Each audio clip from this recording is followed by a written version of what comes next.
But one of the things that I actually had set this intention like a couple of years ago, was to create videos and to just talk about my journey and talk about things that I've been through, or just whatever, like just talk. And somewhere along the line, I got in my own way and I never did it.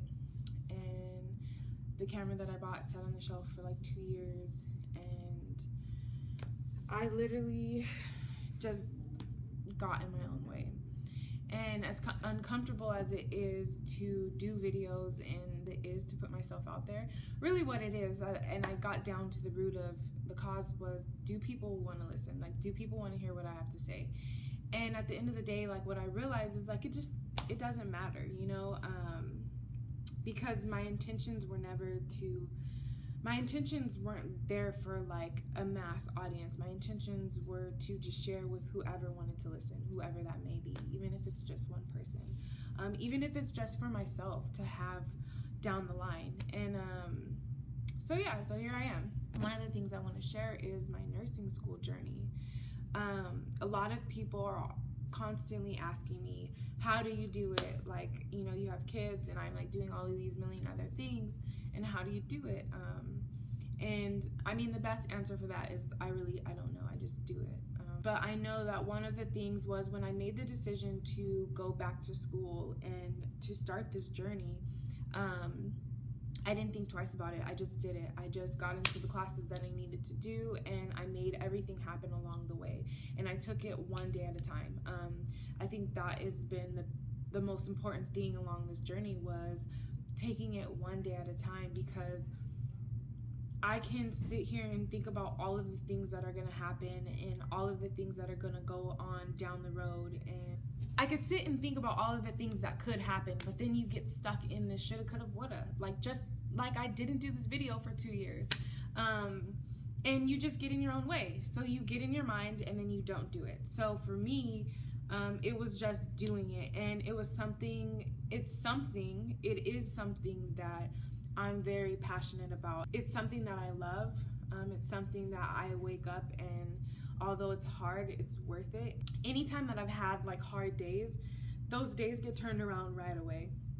You know, something happens that just shifts my mood and shifts my perspective, and that's just, honestly, this is just God blessing my journey, because everything has laid out perfectly. From me starting my prerequisites classes, taking like anatomy and physiology at Mount Sac, which, for those of you who know, like, and really I'm sure this is in any junior college, trying to get classes, especially core classes like that, are hard as shit. And like, you have to be on wait lists and you have to be all of these things. And now I will say, this is the one benefit of being a single mom. It was, I enrolled in every program that I could possibly get in, so that I can have the help that I needed, and that I can make sure that I was able to do what I needed to do. And I used my resources, because that's what they're there for, was to help me, and I used them, and I definitely was so thankful and grateful for them. There was that, and then from applying to Western a year later, I am so fortunate that I was able to do it in that time frame. Most of the time it takes like 2 years to at least get the prereqs done, but like I said, like, everything just unfolded. So I remember when I applied, I got waitlisted, so I had just planned, I'm like, honestly, I'm not gonna get in. Now I'm gonna have to take all of these extra classes so that I can apply to more schools. And I was preparing to do that, and preparing for what was going to be my plan B now that I didn't get into school right away. And sure enough, like a month before school was supposed to start, I got an email that I had been taken off the wait list and I was accepted. And I remember I was eating lunch with my friend Carly, and I just cried. Like, it was like such an amazing moment, and I'm so glad that she was there to like share that moment with me. And it just was like, wow, like, this is happening, you know, I'm doing it. And so just along the way, everything has worked, like from my aunt, my mom, my friends pulling together to help watch the boys. I mean, my aunt and my mom were just in those early mornings and long days with me, watching the boys on the weekends when I had clinicals on Saturday or Sunday, and having them for 12 hours while I was at the hospital. And it was just a beautiful thing, me knowing that they were in good hands and they were being well taken care of and they were being loved on when I was gone. I really can't express like how thankful I am for them, because honestly, without that, I don't know how I would have done it. And along the way, the boys and I, their dad, developing this co-parenting thing, because at first I will say it was hard as shit. Like, we've come a long way, and that was like a huge stressor on me in the beginning of me starting school. But along the way, we got our shit together, and that's like a whole nother story. But like, all of these blessings just happened along the way, and all of these things unfolded for me along the way. It's been such a crazy experience, like looking back at all of the amazing opportunities, like my preceptor being just this most amazing woman and helping me meet all of these people at the hospital. And she was just there for me through that whole semester and even after. And from me walking into the room of my friend during a clinical, and I had a bad day, and seeing her and her new baby was just, it just reminded me, like, Jordan, you're on the right path. Like, you're you know, it just filled me up. And having those moments and going to Africa, and doing that work and everything falling into place. I got a scholarship, which helped me pay for that. And the boys being able to go with their dad, and him taking care and like stepping up and doing that, and just this whole journey just literally just falling into place. And it's one of those things where it's like, I know this is what I'm supposed to be doing. Like, this is where I belong. And just all of the people who have encouraged me along the way, and the people who are rooting for me and praying for me, and just giving me all this positive encouragement along the way. It has truly been a blessing. And like, my, you know, I love all the people in my class and all of the friends that I have made, and all of the people who have helped me survive through, and all of my clinical instructors and all of the teachers. And I it's just been so amazing, and I'm just so thankful. And so leading up to taking the test, now I'm not a stressed out person. I'm like a go with the flow, chill, easy, and I usually don't wear my stress like outwardly. You know, it's like more of an internal battle that I deal with and that I struggle with. Leading up to the test, like, I was just so nervous, and everyone's like, you know, you're gonna be fine, you're gonna be fine. But, you know, what if I'm that 1% that isn't fine? Like, that was just my thought. And I would study like so much, and then the holidays hit. And one thing that I'm very thankful for was the boys' dad taking the boys for, you know, a week and a half, so that I can have focused study time, so that I'm not getting woken up in the middle of the night. I was able to get up, and I had this whole routine. I would go to yoga, and then I would go sit down and study, and I would probably be studying, you know, from like 12 to like 6, or maybe 12 to 9. And I just kept this routine for like a week and a half. So the Monday before, you know, I teach yoga on Monday, so I taught my class. I tried not to be distracted, and I tried to be present for my students. And then I went and studied, and it was rainy. So I kind of was enjoying that rainy weather. And I had been at the coffee shop for a while, and my mom texted me asking me to go to dinner with my brother and his girlfriend. And that was cool, and we're like eating dinner and having conversation. I'm sure I probably seemed very standoffish because, you know, I was distracted, I was stressed out. It was one of those things where I didn't want, like, I almost didn't tell my mom, because I didn't want to have to talk about it. I didn't want to have to think about the stress. And we talked about it a little bit, but I was like so stressed out that I didn't even want to think about it. I made sure that I was gonna go to yoga, and then I was gonna go to bed. And so I go to yoga, and the crazy thing is like, in yoga classes, normally the teachers are like, all right, leave everything outside, leave everything at the door, be present, be here on the mat, and don't think about all of the things that you needed to think about or whatever. They're like, don't think about your to-do list, just be present, right? And what does the teacher teach about? She's like, there might be something that's on your mind.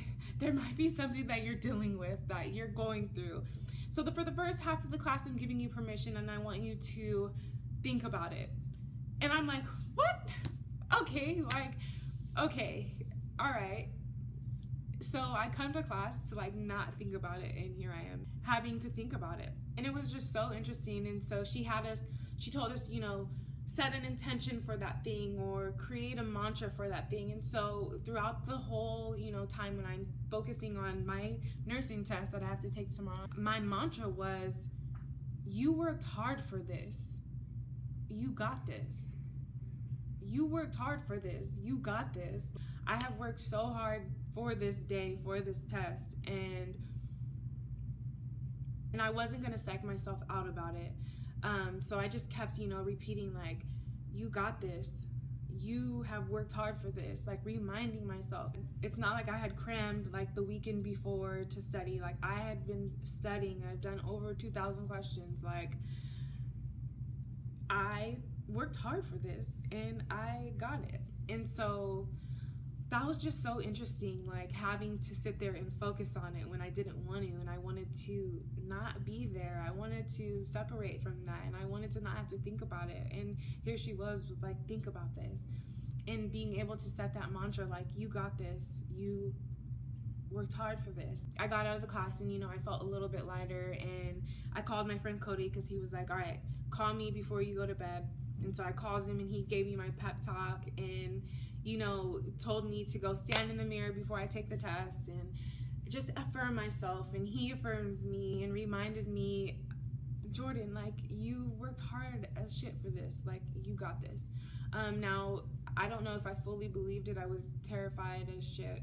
In the morning of the test, I remember I was like trying to think of like what I was gonna wear, and I was on my moon cycle, so I'm like, okay, I need to think this through. And I had just bought the Thinx underwear, and so I'm like, I'm gonna wear my Thinx underwear, help me, my brain, give me some brain power. Like, it was just so, I'm like, so corny, right? But I just was like, anything that can help me, okay? I'm gonna put these Thinx panties on, which, by the way, are amazing. That's a whole nother topic. So I, like, you know, got my little outfits, got the little sweatpants, and I went. And I was early, which I'm never early. And I remember going, and I'm going in the elevator, and I was like going to my car because I had to go down to pay for parking, whatever. And there was a guy in the elevator, and like I could tell he was taking the test. He was wearing scrubs. He had like all his books with him, and he was like pacing back and forth. So then we get in the elevator, and he's like, "Hi, I'm Andy.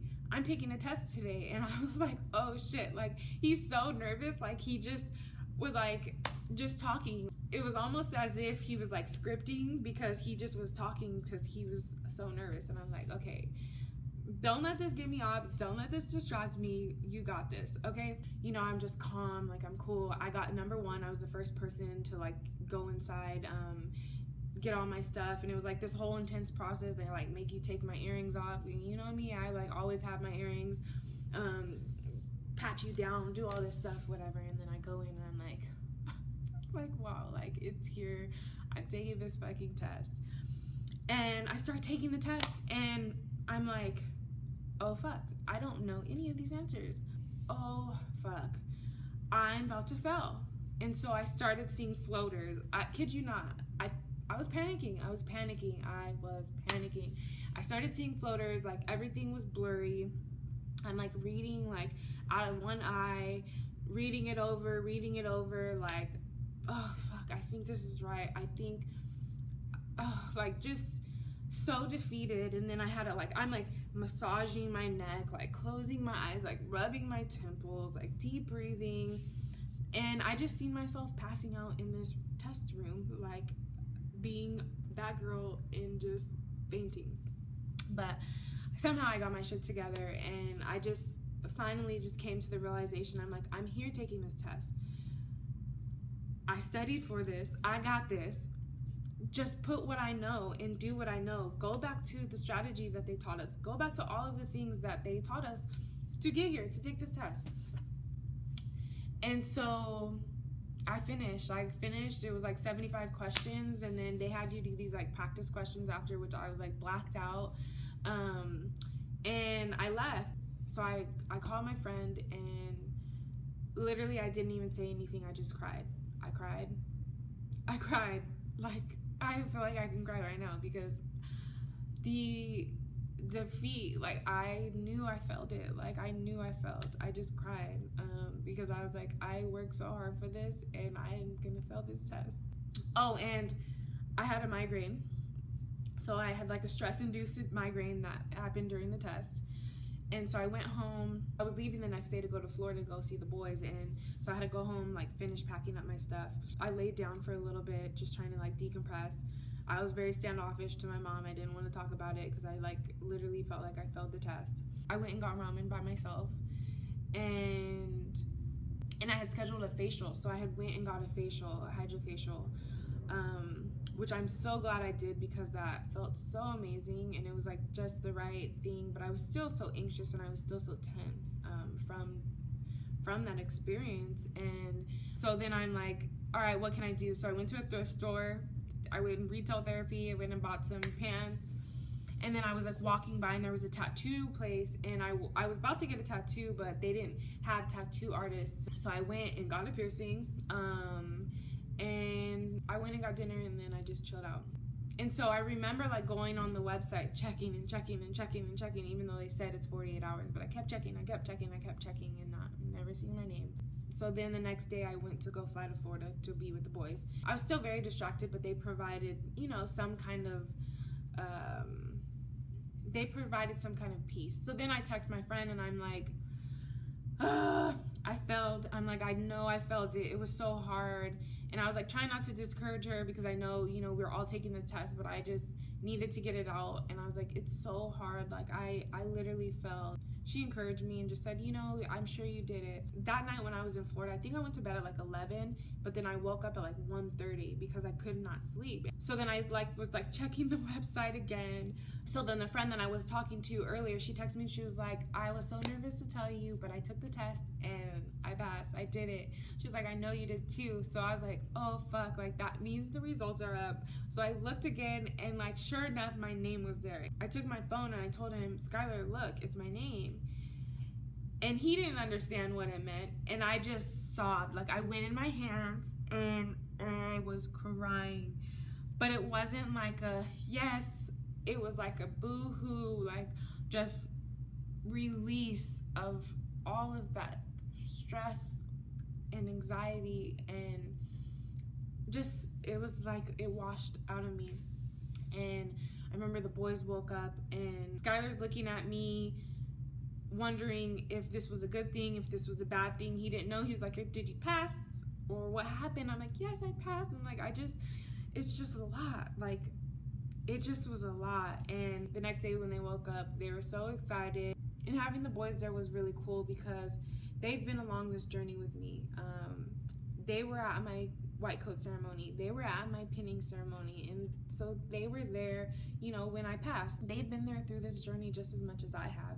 And I've had to make sacrifices for them on their behalf. I mean, they don't really have a choice at this point in their age, but they don't really have a choice at this point in their life, but they always just loved on me, and it was always good.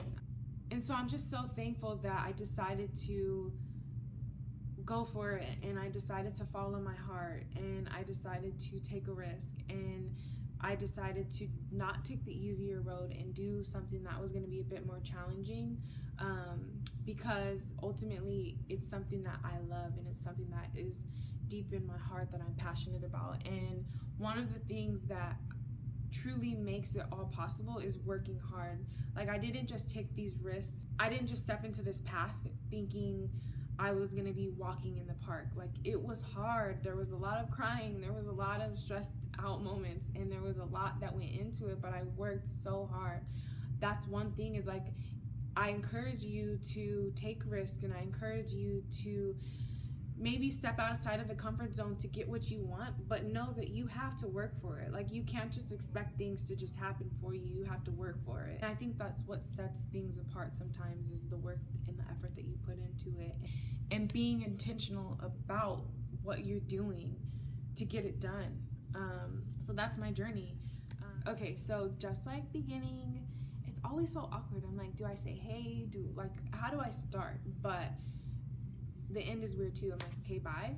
No. So come to a comfortable seat wherever you are, and you can bring your hands to your knees, or you can put them down to your side, gently closing your eyes. And if you're driving, don't close your eyes, but keep them open. You can follow with the breath. And just take a nice deep breath in, and then a cleansing exhale, letting it all go out of the mouth. And then another deep breath in, just like that. Clean up the chest and the belly and the lungs. And then exhale, sigh, letting it go.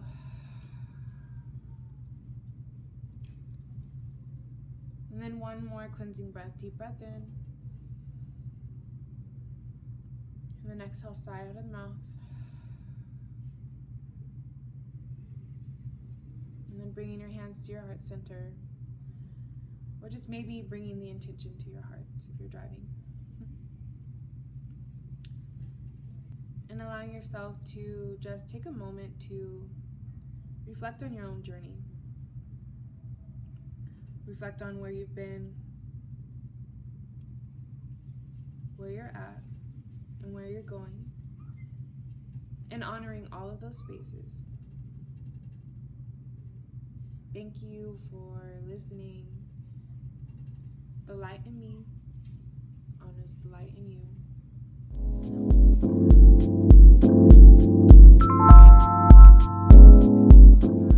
You can follow me on Instagram, Jordan Olivia S _. It's so funny because people always think my last name is Olivias, but no, my name is Jordan Olivia and my last name is Smith. So Jordan Olivia S _ my Instagram, and then I have a website, Sincerely Jordan Olivia, which I have my services like yoga privates, doula services, my juice plus, and my essential oils, but I haven't written a blog in a while. There is some good stuff on there though. It's worth looking if you haven't looked, but check it out. If you want to follow me, I'm like always posting random stuff on Instagram. It's like the kids, selfies, dancing, encouragement. I just post all of these random things.